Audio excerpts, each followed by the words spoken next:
So after spending close to 18 to 20 years as a journalist across top Indian channels like NDTV, ET Now, and CNBC, I realized that my calling was to be a journalist who was creating impact. And I had had an opportunity to do that in the world of business. Mm-hmm. But now I was hungry for more. How do I impact a large population of India that has remained voiceless for most part of its journey? So Yeah. how does one ensure that half of the country's population, which is what we are half a billion women people, 750 million women, which is 10% of the world's population, how do we ensure that they have a voice? Mm. And that's just what figured, right at my face, that today we are talking numbers because I'm a business journalist. I used to always look for data. Mm. Half your population, 10% of the global population, I'm still talking Indian women, they don't have a voice. For every 1,000 stories out there, 80% are on the government, on cricket and Bollywood, and 20% is everything else, including women. And majority of the stories that ever got to the fore were horrific crime stories, which are very important as well to put. But where were the stories of women who were sort of impacting groundbreaking change? Where were the Mm. stories of women who had chosen difficult roads to take? Where were the stories of women who were achieving by being women rather than turning Rambo at work? Where were these stories? And I literally stood up in the newsroom one day and said, I have a big job to do, which is to set up a channel that's dedicated to telling stories of women rather than do what I'm doing right now. So I finished my Warren Buffett interview. I walked out of my previous company and I walked into the startup world. Hubhopper Originals. To start your podcast for free, log on to studio.hubhopper.com. Hello and welcome to the Success with Savita podcast, where we share hot tips on how to do life and business without losing your mind. I'm your host, Savita Nanjappa, entrepreneur, high-achieving 9-to-5er turned transformational success coach, helping you create a wildly successful business. Come hang out with me and other fabulous humans like you every week for stories and chats packed with a healthy dose of tips, resources, how-tos, and real talk. Side effects may include a happier and more confident you with each passing day. Welcome to the Success with Savita podcast. On this podcast, since we launched on 1st March 2021, we've been blessed to be able to bring some amazing guests. Often these guests are people that I have been personally inspired by. And my guest today, joining me on the show, is one such person. I want to take a moment to introduce my guest, Shaili Chopra, before we get started with the interview. Shaili Chopra is the founder of SheThePeople.tv, India's biggest platform for real stories of real women. She's a Stanford Draper Hills Fellow. As one of India's top television editor-presenters, Shaili has a prolific journalism career which has now furthered her into entrepreneurship, allowing her to use her new skills to create meaningful content for the web. With She the People, she is redefining the role of women and creating efforts to help them live on their own terms via new skills, platforms to speak, and build a sisterhood network. In her last role, she was the senior editor and lead anchor at ET Now, Economic Times Business News Channel, and earlier with India's largest TV network, NDTV. In March 2016, Shaili was announced as one of India's top 50 most influential women in media, marketing, and advertising by Impact Magazine. She received the Woman of Influence Award by Beyond Diversity Foundation in 2017. Shaili received India's highest honor in journalism, the Ramnath Goenka Award for Best in Business Journalism. She also won the Media Foundation Best Business Anchor Award for 2010, and in the same year, the Federation of Indian Industry, FICCI, gave her the Young Women's Achiever Award for her contribution to media. She also won the News Television Award for the Best Reporter in India in 2007. Join me in this conversation with the amazing and inspiring Shaili Chopra. Hi, and welcome to the Success with Savita podcast. Today is a very special day for me because there are some people that I've been following for over the years, and one of them is my guest today, Shaili Chopra. She's the founder of SheThePeople.tv, the women's channel. And without much ado, I'm going to dive right in. And Shaili, welcome to the show. Thank you so much for your time, and thank you for being so generous with your time. and showing up today for this interview for me. I'm so excited to have you here. Fantastic to be with you, Savita. Thank you. So we'll get started quickly. And I'm very eager to hear about your journey so far and what made you start this channel, because I've been following this channel for a while now. And I think the stories of women from India are something that always touches my heart. Sometimes I've cried when you've put some of those stories, which are very heartbreaking. So tell us about your journey so far and what made you start this. So, after spending close to 18 to 20 years as a journalist across top Indian channels like NDTV, ET Now, and CNBC, I realized that my calling was to be a journalist who was creating impact. And I had had an opportunity to do that in the world of business. But now I was hungry for more. How do I impact a large population of India that has remained voiceless for most part of its journey? So, Yeah. how does one ensure that half of the country's population, which is what we are half a billion women, people, 750 million women, which is 10% of the world's population, how do we ensure that they have a voice? And that's just what figured, right at my face, that today we are talking numbers because I'm a business journalist. I used to always look for data. Half your population, 10% of the global population, I'm still talking Indian women, they don't have a voice. For every 1,000 stories out there, 80% are on the government, on cricket and Bollywood, and 20% is everything else, including women. And majority of the stories that ever got to the fore were horrific crime stories, which are very important as well to put. But where were the stories of women who were sort of impacting groundbreaking change? Where were the stories of women who had chosen difficult roads to take? Where were the stories of women who were achieving by being women rather than turning Rambo at work? Where were these stories? And I literally stood up in the newsroom one day and said, I have a big job to do, which is to set up a channel that's dedicated to telling stories of women rather than do what I'm doing right now. So I finished my Warren Buffett interview. I walked out of my previous company and I walked into the startup world. Wow. Okay, goosebump moment. And you interviewed Warren Buffett. Wow. I mean, that must have been an amazing experience. But it must have not been easy for you to make this decision, or was it easy? No, I think it was very tough. At the time that Warren Buffett had visited India, and it was even a goosebump moment for me to interview him, especially because I just refused to ask him the standard questions. I literally fought with my editor to ask him questions that were out of the box, unusual, so he had interesting insights into who he was rather than who he was investing in. But that said, I felt like, it was a big deal for me to get off and say that, look, I've interviewed a lot of people. I was in a position of privilege. I was in a position where I had, through hard work, interviewed a large number of top people around the world, whether it was Tiger Woods or Christine Lagarde or our prime minister or somebody else's prime minister. So the point is that I want our then prime minister. Okay. So essentially, I wanted to get off and get into a brand new revival story for myself, to find what I wanted to chase and how I wanted to do it. As a human being, I love change. Okay. Okay, I would typically never stick around doing the same thing for a long time, in the sense that I may move to the next clip in what I'm doing. I would love to join startups within the media space. So when I was with CNBC, I quit them and joined NDTV before it became big. Okay. Before it set up its news channel. When I was very comfortable in NDTV after 6 to 7 years, like the primetime face of the business news, I decided I'm going to quit, and I went to ET Now.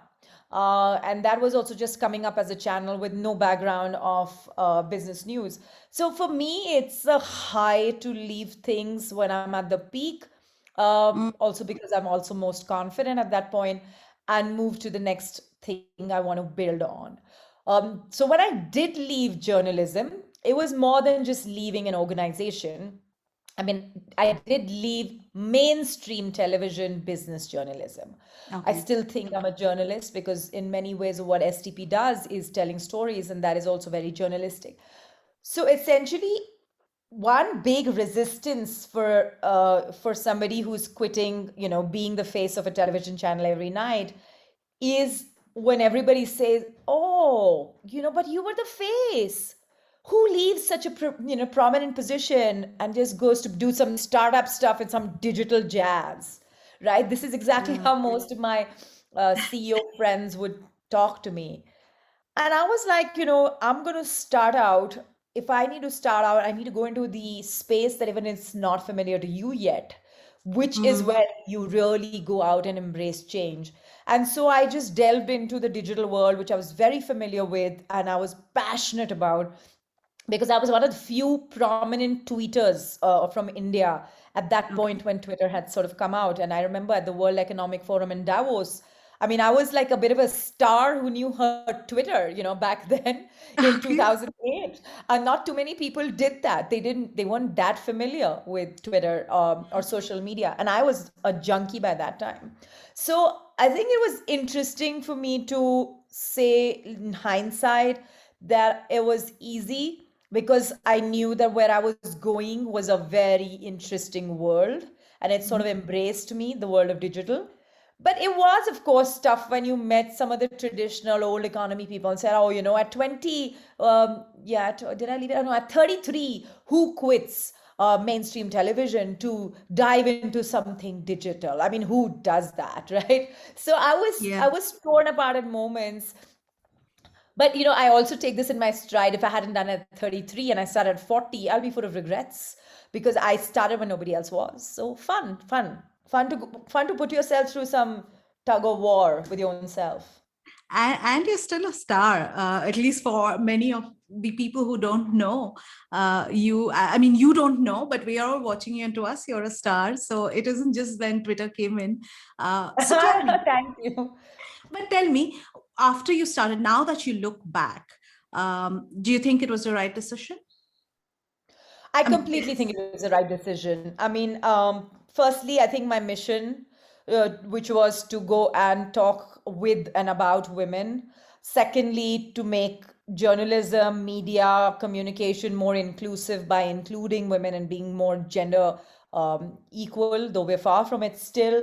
I feel all those important missions to have a community cause and content platform phenomenal for me. I mean, I will never go back and change the decisions I took. I saw a lot of my colleagues and contemporaries taking that decision 5 years after I took it, yeah. which only reinforced the fact that there was a shift. Mm, And also, I never regretted for the simple reason of what I'm doing today is actually being the creator of a channel as opposed to working for one. That is yeah. hugely empowering, right? Every single day, we get like close to 100 CVs to work with She the People. And I feel so empowered. I mean, every time I'm talking, let's say, to you on your podcast or with somebody else on the Instagram live, I am just amazed with the kind of love that people share with us, the kind of honesty and authenticity they have for what She the People has done. I was on a Yeah. show recently with Faye, and Mm, Faye D'Souza and I were chatting, and there were people who were saying that, you know, these conversations with She the People change the way we think about ourselves. I yeah. can't imagine this happening to me in a traditional mainstream world where I'm sure to get more brats because brickbats because I Mm, am constantly in sort of torn between establishment and anti-establishment. But yeah. today, when I'm with She the People, I have a cause, and I'm fighting for it with Yeah. all my heart and soul, with a team that truly believes in the work we collectively do. Makes a big difference to me. No regrets at all. Yeah, I mean, it's brilliant what you've achieved so far. So I have to ask, you are a multiple award winner, right? And you like so many. I'm sure there's some that you haven't even put up on your CV, but being a Stanford Draper Fellow, being a Vital Voice Fellow, so many awards, 40 under 40. How have these helped or have these influenced your work in any way? Is it something that you look for as, okay, that's a milestone achieved? I definitely think of all of these as a milestone, but do they Mhm. define what I do and how I do? I'm not sure. See, awards are a way to encourage oneself, right? Yeah. But what I am excited about is what our numbers tell us, right? It's a hugely gratifying piece for me. And maybe the awards then become secondary in this whole journey. Because when you look at a platform that started out with a lot of skepticism by a lot of men and women, oh, why do women need a platform, right? aren't you increasing the sort of the gap between men and women? I'm like, yeah, all platforms that don't call themselves men are actually men. But if you Yeah. get a creative platform and create it for women, it's suddenly like, why do we need a separate platform? And so on and so forth. So I had a lot of skepticism from people when I started out, and also because of the stark shift I made from business journalism into looking at this. People thought I was setting up a CSR non-profit, sort of an Okay. organization, which it is not. We are Yeah. not CSR, we are not non-profit, we're for profit, and we believe in the power of women to Mm. drive decisions. And therefore, we believe that, every single marketer in the world should be listening to women as we believe they're decision makers. That said, in the last 5 years, and now we are sort of, clocking 3 million to 4 million on the website every single month. We're looking at touching a million on Instagram in a matter of weeks. We're talking about having a digital reach of close to 480 to 500 million a year, both in India and overseas. We're in 3 languages. We recently launched our Bangla channel, and rest of the year we'll see a couple of South India language channels as well, and some tech products. I don't feel the I feel that these awards are great, and I'm thankful for them to encourage me along the way. But Yeah. my cause, my community, our team is so driven Yeah. that even if these awards wouldn't come by us, they would not stop us. We are unstoppable at the moment, and we will want to be that team for a while to go because we I have a love chance that. to win. Yeah, I mean, I love that unstoppable. I love that word. I mean, that's such a powerful statement you're sharing. And my God, I love everything that you're sharing. So, yes, awards are good. I mean, it's a sense of achievement in some ways, but yes, there's so much more. Your why is so much more bigger than all of this. So, thank you for sharing that. And then, can you then walk me through? I want to move on to the next one, which is, can you walk us through things to keep in mind? If, okay, I want to start a media channel, for example, what should some do's and don'ts that off the top of your head, what comes up that you can Great. share So I with? think that's a good question, and I think that I can use both my She the People as well as journalistic experience to answer that. Yeah. The short answer to somebody setting up their own media or communication platform is that find your authentic cause. What Mm, are you trying to address, and how are you differentiating yourself from the rest of them? It's sometimes a tough decision. It's easier to do stuff that others are doing because you feel they have a sure shot proof of the pudding for you. But when you go through some discomfort at the start and you struggle to try and build something, it also reminds you that this is not normal for things to exist in this conversation, in this construct, on this subject. And yeah. I think that makes a big difference, because when you start doing that, you start recognizing that what you're doing is different from others. Yeah. This was one of the things that I thought about, for example, when we think of women leaders, right? I mean, we really never have a program called Women Leadership, right? Mm, It's such an umbrella story. It's just like it can mean anything to anybody, right? So what yeah. do we do? We pick up very specific ideas and run after them. She the People today runs the world's largest traveling writers festival dedicated to women. Mm, mm, It's called the Women Writers Fest. It starts again in July for 2021. It paused in March after its okay. entire series from last year, and then so on. Or for example, we talk about conversations that are very, very specific to entrepreneurs through the Digital Women Awards and Summit.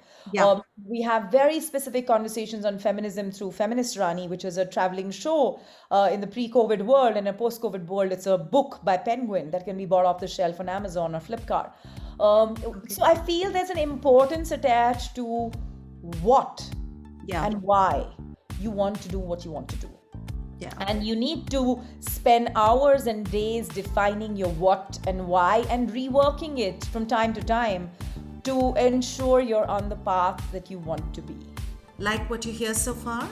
Make sure you never miss a show by clicking the subscribe button now. Stay tuned as we take a quick break, and we'll see you on the other side of the show.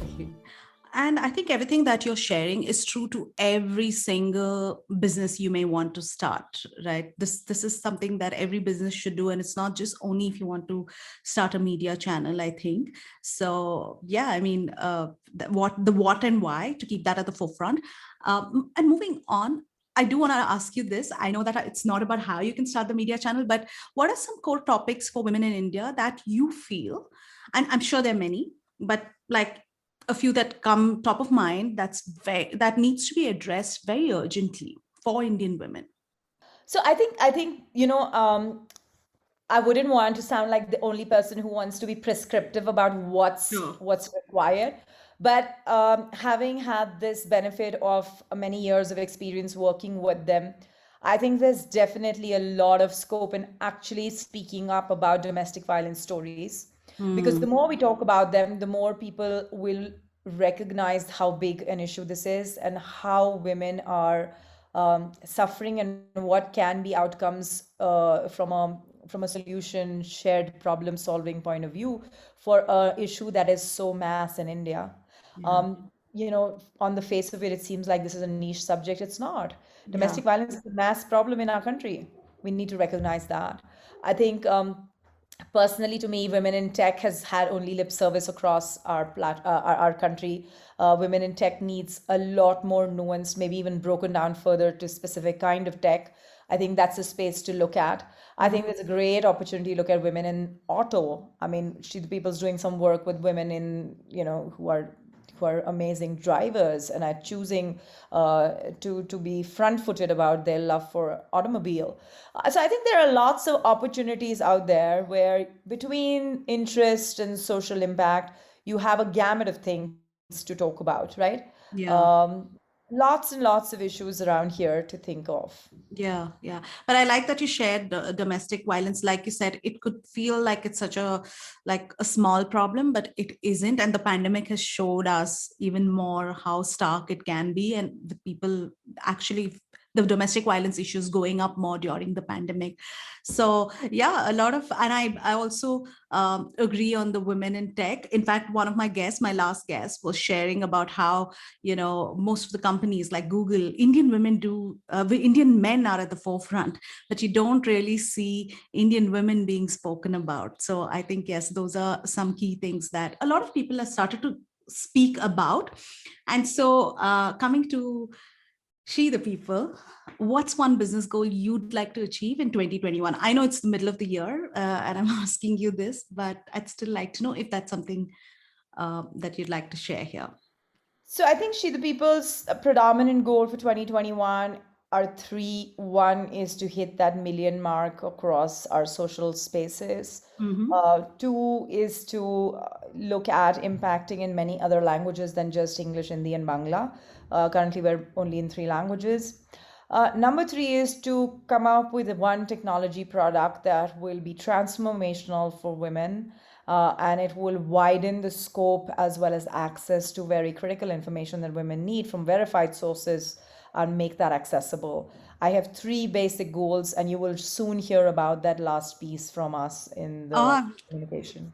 I congratulations. I'm already saying congratulations because I know you, and I'm sure you're going to be like launching this soon. And I'm looking forward to hearing from it. So, as we like come towards the end of the interview, I'd like to quickly ask you, what's one piece of advice you would like to give uh, female entrepreneurs specifically in India, those who are just starting out? So I think my advice for female entrepreneurs has never changed from the day I became one, which is that listen to your inner self and Mm, go with what you believe in. And it sounds like an idiom or a quote from somewhere else, but actually think about it. So mm, many people are sitting on the fence waiting to pull you down from the idea that you have. And no matter how simple that idea, it can run. When I was growing up, I wanted to be an ice cream seller. I can totally imagine myself today if I had followed that idea, however stupid it seemed to everybody in my family. We are in India still in the dearth of great ice cream parlors. You can't go and have a great ice cream. yeah. So sometimes, really, the silliest ideas just seem so weird. I remember another time of my life I wanted to be an electric rickshaw driver. I used to love something about rickshaws, they were Mm, so cute and sturdy. So yeah. it was like, and I still think that if I had gone with that today, I would be running an EV business, right? Electric vehicle business. Yeah, I yeah. think there are ways by which you think and you build on that journey. No idea is stupid, no idea is silly. And if it's silly to somebody else, who cares? Silly ideas are amazing. They just take you places. So I would just say, just don't listen to people. That's my number one Yeah. thing. My number two thing is that, you know, entrepreneurship in India sadly is not defined by entrepreneurship.